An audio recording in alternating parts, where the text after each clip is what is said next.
Jack and Bella were on the block last night, and one of them was shown the front door. It's time to wrap up reality. I'm your host, Tom Versey, and welcome to TV Talks with Tom.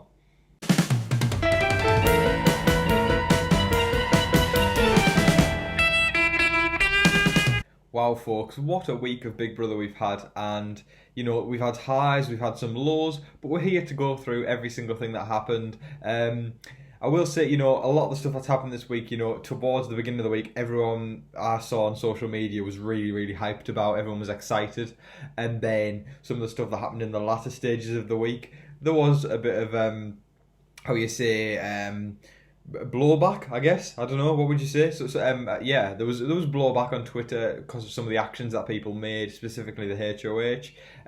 Personally, after watching the episode and watching some of the live feeds, I understand the game move from Cliff's perspective, but before we chat about that, we'll go right back to the start of the week where Cliff's won HOH. So, Cliff did say, because he'd been evicted the previous week, so he'd gone from being evicted and then he's back in the game from winning the comeback comp, and then he's won HOH. So it's like the comeback of the century, folks. It really was. So everyone thought, everyone was quite excited. A lot of people were a bit sour that, David, Kemi and Ovi didn't get back in the house, and that Cliff did. So, but he earned his way back in just as much as anyone else, so respect to him for that. And then he won the comeback comp, obviously, as I said. Then he won HOH as well, which is absolutely fantastic. So massive props to Cliff there, so well done. And now he talked about making a big move. He didn't want to be, doing what everyone else is usually doing, put someone up on the block. That's been up already, put Jess up, someone like that. Nicole, you don't do it, because it's weak gameplay, and also Cliff realises, that there's definitely a divide in the house, and if he doesn't make that move now, then he probably is not going to get a chance to make it further down the line. So he nominated Jack and Jackson Mickey for eviction. Now, Twitter seemed to be very excited, and everyone was saying, "Oh, Cliff, you're a legend for doing this," And I did respect him, whether or not he was to carry through with his plan or not. The fact that he made the move to put them on the block, and someone had to do it at some point, and he made the power move to do that. So, well done to Cliff for making that big move. But what came after was, a massive turning point in this week of Big Brother. Now, with Christie's power in play, she can, if someone wins the veto, she can upgrade that to the diamond power veto, meaning that the 6 shooters can take control of the nomination. So, it was a huge risk, and it would take a lot of thought and strategy, actually, to get someone from 6 shooters out. So, as I said, Cliff put Jack and Jackson on the block, and, Jack also has a power in which, if he doesn't like the draw for the veto competition, he can cause a redraw, and then new players will come out, and hopefully he can get, for his side anyway, more 6 shooters to play for the veto. So the veto happens, and I can't remember exactly who was drawn. I believe it was Sam, Jess, and I forget, I cannot remember. But anyway, Jack did not like that, so he used his power and got a redraw. Sam showed back up again, and then we had Kat, and we also had I've completely forgotten, Sis. Yeah, that was it, Annalise, Sis. So she got drawn as well. So about the 6 shooters there, you've got Sis, Jack and Jackson. So that's a 3 in 6 chance of winning the veto there. So they did the veto competition, and they had to sort of, it was quite a unique one. They've never done anything like this before in my memory. So what they had to do, they were on jet skis, and they all had they had to put these pieces of clothing on, and then they had to there was 3 buttons on the jet ski, and they had to hold them at a time. So when they let go of one of these buttons, their time would speed up. And if you let go of 2, it would speed up by times 30. And if you let go of the third one, time go by times 60. So a lot was at risk there if you let go of a button. So keep your finger on the button, folks. Although it wasn't their fingers on the button, it was their mouths, ears, noses, eyes, everything. They had everything on the button to make sure that they could save their time as much as possible. So once they'd done that, they literally had to jump off the jet ski into the water and hit that button to confirm their time ASAP. So they all did it, and some were definitely better than others. And the person who ended up winning the veto was Jackson. So I wasn't happy about that, because I really wanted Jack or Jackson to be evicted this week. So that was a disappointment, because that means, Chrissy's probably going to use her diamond power of veto, and, then that'll upgrade the veto for Jackson. Then he can put someone of their picking on the block, which ain't great. It really ain't great, folks. So, this week has been a bit. It had gone from a really big high to a meh at that point, and then Cliff has to sort of like sweet talk Christie and say, I'd really appreciate, if you didn't use the power, if you didn't use the power, I wouldn't put you or Tommy up. And that I think Christie was like, yeah, I respect that. So Christie asked Cliff, would you be willing to backdoor Bella? And initially Cliff was going, I don't know, but then he said, yeah, I will. So then I think Cliff sort of came to the conclusion, no matter what happens, if Christie uses the veto, Bella's going to be put.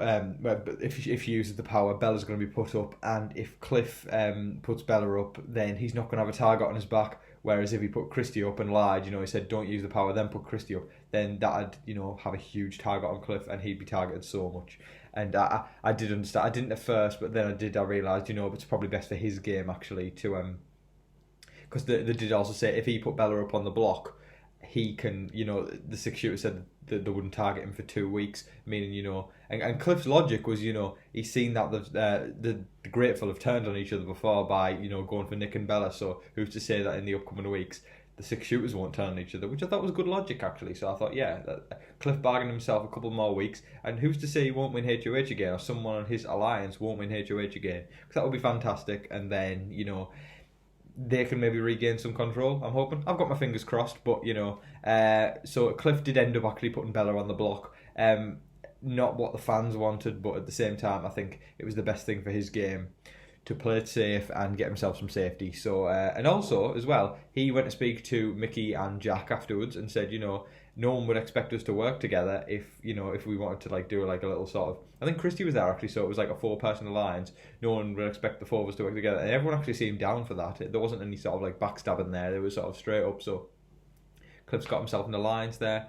I mean, to me, that's quite good gameplay. Putting 2 of the biggest threats up on the block, then making an alliance with them, and then being okay with it. I respect that. I do respect that. That is good. That is good gameplay, good strategy. And the fact that he can, manipulate people to work with him, that's fantastic. And I respect the gameplay there. So that's really, really good. So yeah, Bella was put up on the block. Then we got Bella and Jack. So a lot of things were up in the air throughout the week. I think some people thought, the 5 out of the 6 shooters were going to go vote Bella out, and the other 5 being Nicole, Jess, Kat, Sam, and Nick would vote Jack out, forcing a tie. Then Cliff would get rid of his original target, Jack, by breaking the tie. But until eviction night came, we weren't 100% sure, although it was leaning towards that Bella was going to go. I think a lot of the votes last night were personal. People didn't want Bella around, so I think they just voted her out, basically. So Bella actually was evicted 8-2. Sam and Nick were the only ones to evict Jack. Sam being a very close friend of Bella, and Nick being the boyfriend of Bella. So that was the outcome there. So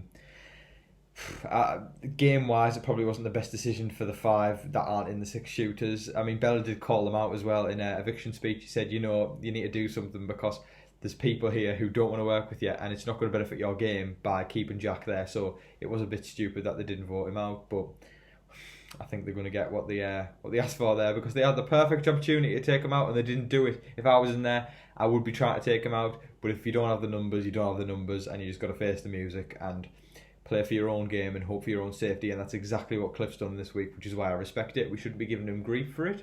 We should be respecting the fact that he's trying to salvage the best of a bad situation, really. So I take my hat off to Cliff there. So it has been a really, really crazy week on Big Brother, but some massive highs and some lows as well. But at the end of the day, it is Big Brother, and the motto is expect the unexpected, and that's exactly what we've done this week. Now, there was the endurance HOH comp last night, so, basically it was, I think everyone was thinking it was going to be the wall, where they hold on the wall tilts that way and you have to hold on as long as possible, but it wasn't. Everyone had to sort of put their feet into these, holders. It was sort of like flip-flops, like sandals on wires, and then you have to hold 2 bars, and these wires go all over the place, so you've been all sorts of compromising positions, and you have to hold on to the wires as long as possible. And so that played out at the end of the episode, and also it went onto the live feeds as well, so I did catch a bit of that very late, early morning for me, so I did catch a bit of that, and I missed the very end of it because I fell asleep, but the result in the end was that the new HOH is Holly. So congratulations there, Holly, for winning HOH.